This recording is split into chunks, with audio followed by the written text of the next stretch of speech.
You hate reading. Much like you, I also despised reading during my high school years and only started to pick up my love for it again during my senior year. How did I manage to pick up my passion for the hobby again? Keep watching to find out. What is up, YouTube? My name is Aiden Halfon.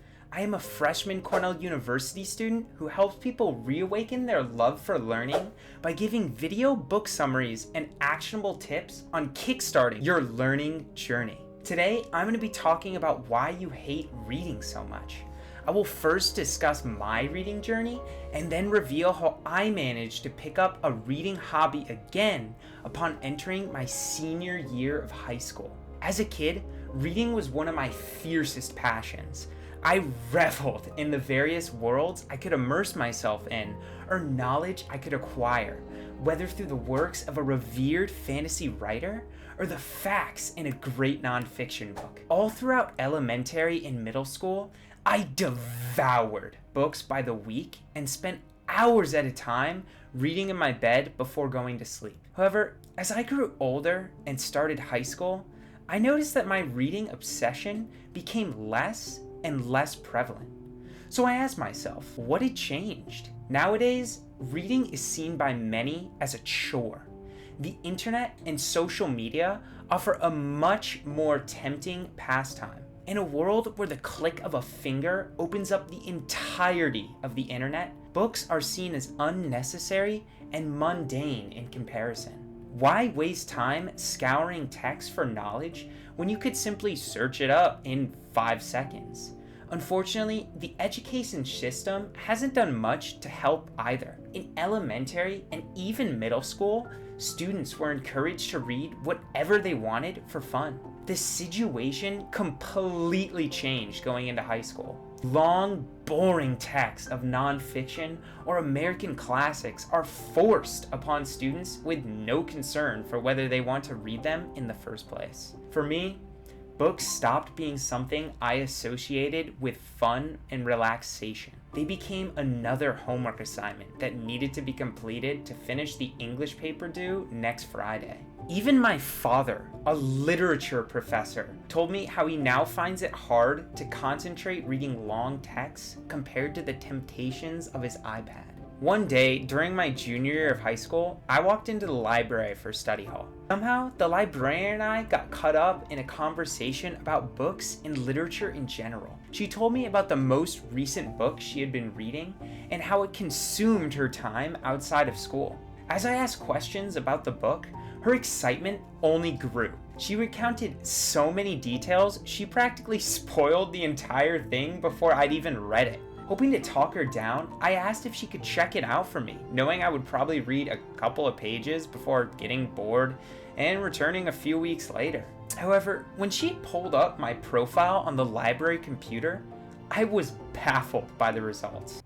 Isn't that funny? You have the second most books checked out of everyone in the entire school. I stood there awestruck. Apart from the books I was forced to read in class, I hadn't checked out a book regularly since my middle school days. In the coming weeks, I thought back on my younger self and contemplated how the heck I had finished so many books in such a short period. To remind myself, I started reading fantasy again. It felt good to sit down and drown out the outside world for hours without being coerced to do so for a paper or self-report. Slowly but surely, I started to see reading as a genuinely fun and exciting experience, whether it be absorbing Navy SEAL David Goggins' Can't Hurt Me or A Song of Ice and Fire by George R.R. Martin. As I kept reading, I started to delve into nonfiction books like Make It Stick, The Psychology of Persuasion, and Thinking Fast and Slow. Nowadays, I see reading as the genuinely unique and exciting thing that it can be. Instead of feeling like a chore, I am excited every single time I get to sit down and read for a good hour or so. So that's how I came to love reading again. Even though everyone's story is unique, I bet you mine has many parallels to yours. The question that now remains is how you can reignite your passion for reading. What are some actionable tricks and techniques that you can use to get yourself started on your reading journey? How to kickstart your reading journey. The most important part of starting your reading habit is to make it fun. For any long-term habit, there is simply no way that you will continue unless you genuinely enjoy the experience. This is why I advise against starting your reading journey with a heavy nonfiction book like Thinking Fast and Slow. Books like these are a slog to get through if you have never read something like them, and might make it challenging to get into the reading journey. Science fiction and fantasy books are my best recommendations for getting started.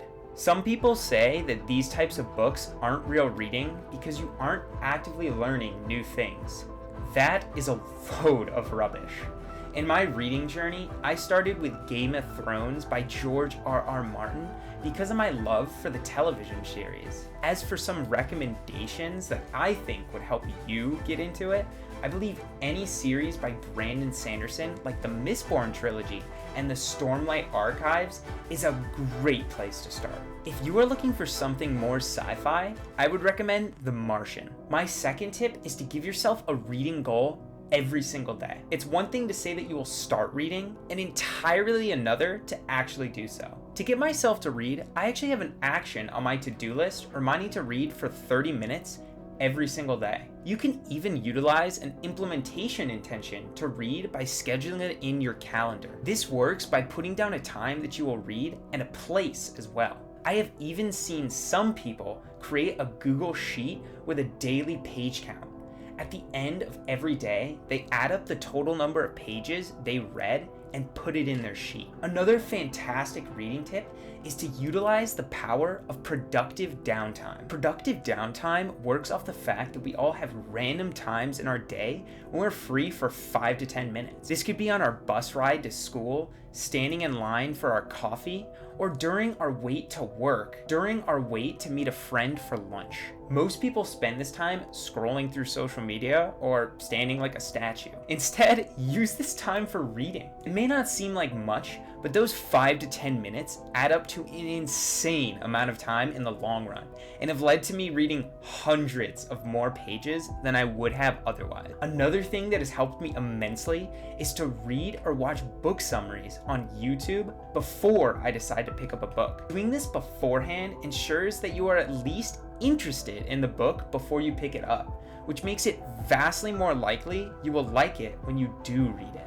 You can use my video book summaries on YouTube to do this, or read a book summary online through a site like Blinkist using my affiliate link in the description below. I'm not sponsored by Blinkist, I just genuinely think they have some of the best book summaries I have ever read. If you don't like the book that you're reading, you should feel no qualms about putting it down and leaving it for another day.